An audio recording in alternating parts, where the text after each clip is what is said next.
കറുപ്പ് വെളുപ്പിന്റെ പുതിയ വീഡിയോയിലേക്ക് സ്വാഗതം.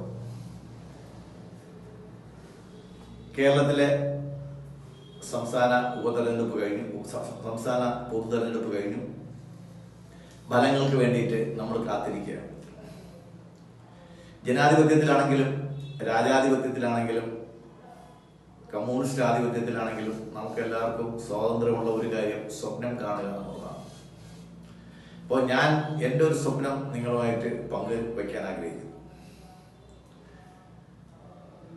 ഒരുമാതിരിപ്പെട്ട ജനങ്ങളെല്ലാം പറയുന്നുണ്ട് ഈ സർക്കാർ പോയി പണ്ടാരം അടങ്ങട്ടെ എന്ന് പറയുന്നുണ്ട്. ഞാനും ആ പറയുന്ന കൂട്ടത്തിലാണ്. പക്ഷേ എനിക്ക് അതിനേക്കാളും കൂടുതൽ താല്പര്യവും കൂടുതൽ ഇഷ്ടവും കൂടുതൽ ആഗ്രഹവും 71 സീറ്റ് നേടി ഈ പിണറായി വിജയൻ സർക്കാർ തിരിച്ചു വരണം എന്നുള്ളതാണ്. അതെന്താ അങ്ങനെ എന്ന് ചോദിക്കുമ്പോഴത്തേക്ക് അങ്ങനെ ഉണ്ടായ ഒരു സാഹചര്യം നമ്മളൊന്ന് വിഭാവനം ചെയ്ത് നോക്കിയേ. നമ്മുടെ കുട്ടിക്കുറങ്ങനായിട്ടുള്ള കാര്യം 71 സീറ്റേ ഉള്ളൂ, 71 അംഗങ്ങളെ ഉള്ളൂ നിയമസഭയിൽ. അപ്പോൾ നമ്മുടെ കുട്ടി ഗണേശൻ പറയുന്ന കാര്യങ്ങളെല്ലാം ചെയ്തു കൊടുത്തേ പറ്റത്തുള്ളൂ. കുട്ടി ഗണേശന്റെ 5000 ഭാര്യമാർക്കും കുട്ടി ഗണേശന്റെ 5000 അച്ഛന്മാർക്കും പെൻഷനും മാസപ്പടിയും കൊടുത്തേ പറ്റത്തുള്ളൂ. പിണറായിക്ക് നിവൃത്തിയില്ലല്ലോ. പണ്ട് ഉമ്മൻചാണ്ടി സർക്കാർ ഇതുപോലെ 71, 72 അംഗങ്ങളുമായിട്ട് വന്നപ്പോഴത്തേക്ക് അദ്ദേഹത്തിട്ട് ഓരോരുത്തർമാര് കുരങ്ങ് കളിപ്പിച്ചത് നമ്മളെല്ലാം കണ്ടു. അതേ വിധി നമ്മുടെ പിണറായി സഖാവിനും 5 വർഷം വരണമേ എന്നാണ് എൻ്റെ ആഗ്രഹം. മാത്രമല്ല ഇതേ മന്ത്രിമാർ തന്നെ വീണ്ടും വരണം, എന്നാലേ അതിനൊരു ഭംഗി ഉണ്ടാവും. 2 വനിതാ മന്ത്രിമാരുണ്ട്. അപ്പൊ മാസം തോറും അവരുടെ മാറ്റ് വാങ്ങിക്കണം, അതായത് തുണി അലക്കാനുള്ളത് വാങ്ങിക്കണം. പിണറായിയുടെ ജോലിയാണ്, ചെയ്തു കൊടുത്തേ പറ്റത്തുള്ളൂ. ഇല്ലെങ്കിൽ 2 പേര് പോയി കഴിഞ്ഞാൽ അവര് പിണങ്ങി കഴിഞ്ഞ് കഴിഞ്ഞാൽ ഒന്നും നടക്കത്തില്ല. അപ്പൊ കുട്ടി ഗണേശന്റെ പറയണതെല്ലാം കേൾക്കണം. പിന്നെ ജോസ്മോൻ പറയുന്ന രീതിക്ക് റബ്ബറിന്റെ വിലയൊക്കെ അനുവദിച്ചു കൊടുക്കണം. പിന്നെ ജോസ്മോൻ ഒരു MLA എങ്കിലും കാണുമല്ലോ. അപ്പം പിൻവലിച്ചാൽ അത് മതി മന്ത്രിസഭ തകരാൻ. അതായത് നമ്മള് ആലോചിച്ചു പോകുന്നത് ഈ വേഫർദിൻ മെജോറിറ്റി ആയിട്ട് നമ്മുടെ മൻമോഹൻ സിംഗ് എന്ന സർദാർജി, അദ്ദേഹം ഇന്ത്യയുടെ പ്രധാനമന്ത്രിയായിരുന്നപ്പോൾ ചെയ്തു കൊടുത്ത കാര്യങ്ങളാണ്. കരുണാനിധിയും അങ്ങയുടെ ഭാര്യയും മക്കളും ഒക്കെ കൊണ്ടുകൊടുത്ത പേപ്പറിലെല്ലാം തുല്യം ചാർത്തി കൊടുത്തിട്ടുണ്ട്. ചിലർ പറയുന്നത് തുല്യം ചാർത്തി വാങ്ങിച്ചിട്ട് അവർ എഴുതി ചേർത്തത് ടൈപ്പ് ചെയ്തതെന്നൊക്കെയാണ് പറയുന്നത്. അങ്ങനെ UP യുടെ പണ്ടാരം തുടങ്ങി.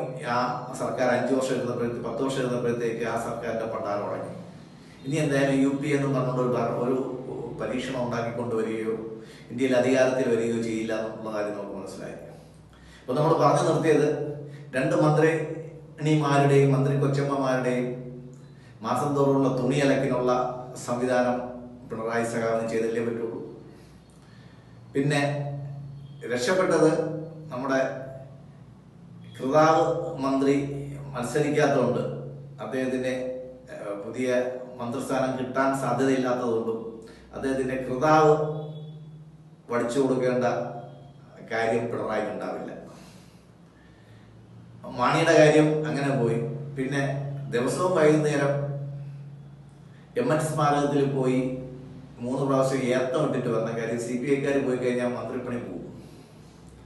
അപ്പം നേരത്തെ ഞങ്ങൾ ഒപ്പിടും, നിങ്ങൾ വേണമെങ്കിൽ അംഗീകരിച്ചാൽ മതി എന്നുള്ള രീതിയിലായിരുന്നു ചില കേന്ദ്ര പദ്ധതികളുടെയൊക്കെ ശ്രീ പിണറായി വിജയൻ സഖാവിന്റെ നടത്തിപ്പ്. അതവര് ബഹളം ഉണ്ടാക്കിയപ്പോഴത്തെ അതൊക്കെ ഞങ്ങൾ നോക്കിക്കൊള്ളാം, മുന്നണിക്കകത്ത് ചർച്ച ചെയ്ത് പ്രശ്നം തീർക്കാന്ന് പറഞ്ഞു. മുന്നണിയില്ല, LDF ഇല്ല, ഇതെല്ലാം വൺ മാൻ ഷോ ആണെന്നുള്ള കാര്യം അവർക്ക് നല്ലോണം അറിയാം. പക്ഷെ വേറെ നിവർത്തിയൊന്നുമില്ല, പാവങ്ങൾക്ക് പോകാൻ വഴിയൊന്നുമില്ല. ഇപ്പൊ കഴിഞ്ഞ 10 വർഷം അവരെ അടിമകളാക്കി വച്ചതിന്റെ എല്ലാം ആ ഒരു വിഷമം അവർ തീർക്കും.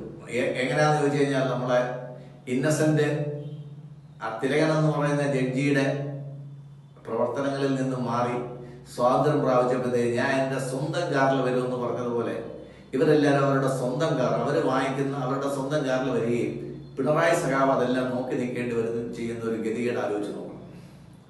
എന്തായാലും LDFിലെ ഗണേശനും പിന്നെ ശശീന്ദ്രൻ സഖാവുണ്ട്, അദ്ദേഹത്തിന്റെ അടുത്ത ബന്ധു കൂടെയാണ്. അദ്ദേഹത്തിന്റെ ഈ പറഞ്ഞ പോലെ വൈകുന്നേരമുള്ള ചാറ്റുകൾ അവരുടെ സംസാരങ്ങൾ, ഇനി എന്താ പറയുന്നത്, ഹണി ട്രാപ്പ്, ഇത്തരം കാര്യങ്ങൾ മാസം തോറും ഒന്നെന്നുള്ള രീതിയിൽ സെറ്റിൽ ചെയ്യേണ്ട ആവശ്യം വരും. ഇപ്പോഴാണെങ്കിൽ 5 വർഷത്തിൽ ഒന്നായിരുന്നു. ഇപ്പം മാസം തോറും ഇത്തരം കാര്യങ്ങൾ സെറ്റിൽ ചെയ്യേണ്ടി വരും.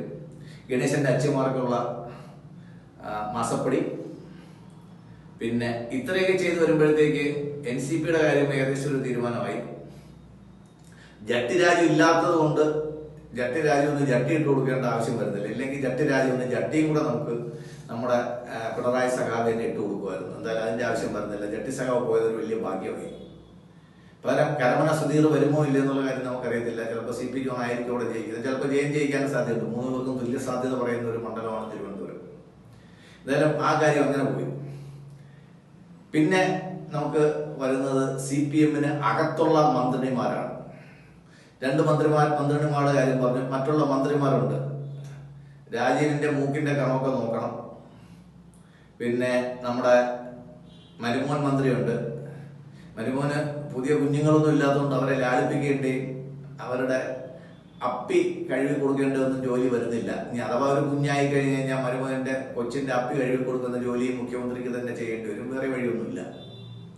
എന്തായാലും ഞാൻ ആലോചിച്ച് നോക്കിയപ്പോഴത്തേക്ക് ഈ മന്ത്രിസഭ അടുത്ത 5 വർഷം കൂടെ തുടർന്നിരുന്നെങ്കിൽ, പിന്നെ ഇലക്ട്രിസിറ്റി മന്ത്രി തിരിച്ച് മത്സരിക്കാത്തത് കൊണ്ട് അദ്ദേഹത്തിന്റെ കാര്യങ്ങളൊന്നും ചെയ്തു കൊടുക്കേണ്ട, വയസ്സായി, സ്വയം റിട്ടയർമെന്റ് എടുത്തിട്ട് പോയതാണ്. അപ്പം അത് കുഴപ്പമില്ല. പകരം വരുന്ന മന്ത്രിമാർ ആരൊക്കെയെന്ന് നോക്കി കഴിഞ്ഞാൽ, അതായത് നമ്മുടെ ജട്ടി രാജുവിന് പകരം വരുന്ന മന്ത്രി ആരാന്ന് നോക്കണം. പിന്നെ കടന്നപ്പള്ളിക്ക് പകരം വരുന്ന മന്ത്രി ആരാന്ന് നോക്കണം. അതൊക്കെ ആരായിരുന്നാലും അവരൊക്കെ പറയുന്ന കാര്യങ്ങളൊക്കെ ചെയ്തു കൊടുക്കേണ്ടി വരും. ഇനി 70 ആയിട്ടുള്ളെങ്കിൽ നമ്മൾ അൻവർ സ്വതന്ത്രനായിട്ട് ജയിക്കുകയാണെങ്കിൽ അൻവർ വരും മരുമോന്റെ സ്ഥാനത്ത്. വേറെ കെട്ടിച്ചു കൊടുക്കാൻ ബൊമ്മക്കളൊന്നും ഇല്ലാത്തതുകൊണ്ട് ഇപ്പൊ കെട്ടിച്ചു കൊടുക്കേണ്ട ആവശ്യമൊന്നും വരത്തില്ല. ഇല്ലെങ്കിൽ അൻവർ ഒരു നിക്കാഹ് കൂടെ കഴിക്കാൻ ചോദിച്ചാണ്. അങ്ങനെ ഞാൻ ആലോചിച്ച് നോക്കിയപ്പോഴത്തേക്ക് ഈ മന്ത്രിസഭ അടുത്ത 5 വർഷം കൂടെ തുടരുകയാണെങ്കിൽ, അതും കേവല ഭൂരിപക്ഷത്തിൽ 71 അംഗങ്ങളുടെ ഭൂരിപക്ഷത്തിൽ തുടരുകയാണെങ്കിൽ, നമുക്കെല്ലാവർക്കും അടുത്ത 5 വർഷം ആനന്ദിക്കാനുള്ള ഒരുപാട് കാഴ്ചകളും ഒരുപാട് വിശേഷങ്ങളും ദിവസവും നമുക്ക് പങ്കുവയ്ക്കാനുണ്ടാവും എന്നുള്ള കാര്യത്തിൽ സംശയമൊന്നുമില്ല. എന്തായാലും പിണറായി മഹാശയന് നമ്മുടെ ഭീഷ്മര് എന്താ പറയുന്നേ, നമ്മുടെ ശരശയ്യയിൽ കിടന്ന് മരണം വരെ ശരശയ്യയിൽ കിടന്ന മാതിരി മരണം വരെ ശരശയ്യയിൽ കിടന്ന് വിടവാങ്ങാനുള്ള യോഗമായിരിക്കും ശ്രീ പിണറായി സഖാവിന് 71 അംഗങ്ങളുമായിട്ട് കേരള നിയമസഭയിൽ വരാൻ സാധിക്കുകയാണെങ്കിൽ ഉണ്ടാവുന്നത് എന്നുള്ള കാര്യത്തിൽ തർക്കമൊന്നുമില്ല. പിന്നെ ഇടയ്ക്ക് ഗോവിന്ദൻ പറയണതൊക്കെ ചെയ്തു കൊടുക്കേണ്ടി വരും. കാര്യം MLA-മാരെല്ലാം അദ്ദേഹത്തിന്റെ കയ്യിലാണ്. ബേബി സഖാവിന്റെ അടുത്ത് നീ പോ മോനെ ഡാഷ് മോനെ എന്നൊന്നും പറയാൻ പറ്റത്തില്ല. കാര്യം പാർട്ടിയിൽ ഏതെങ്കിലും ഒരംഗം മുടങ്ങിക്കഴിഞ്ഞാൽ പോലും, അത് സംസ്ഥാന സെക്രട്ടറി മുടക്കിയാലും ജില്ലാ സെക്രട്ടറി മുടക്കിയാലും ദേശീയ സെക്രട്ടറി മുടക്കി കഴിഞ്ഞാലും പിണറായിക്ക് പാടാണ്. അപ്പോൾ പിണറായിക്ക് ഈ 10 വർഷത്തെ ദുർഭരണത്തിന് കൊടുക്കാൻ പറ്റുന്ന ഏറ്റവും വലിയ ശിക്ഷ അടുത്ത 5 വർഷം കൂടെ 71 അംഗ നിയമസഭ 71 അംഗ ഭരണകക്ഷിയിലെ നേതാവായിട്ട് ഭരിക്കുക എന്നുള്ളതാണ്. 71 അംഗ നിയമസഭയൊക്കെ ആകുമ്പോഴത്തേക്ക് ഈ പറഞ്ഞ പോലെ 35 എസ്കോർട്ടും ഹെലികോപ്റ്ററും ഒന്നും കണ്ടെന്ന് വരത്തില്ല. കാര്യം മന്ത്രിസഭയിൽ അതൊക്കെ ചോദ്യം വരും, തീരുമാനങ്ങൾ വരും, ഭൂരിപക്ഷ അഭിപ്രായം അംഗീകരിക്കേണ്ടി വരും. അവിടെ ഒന്നും പിണറായി പറയുന്ന ആ ബുൾഡോസറിസം നടക്കത്തില്ല. അപ്പോൾ നന്ദി, നമസ്കാരം.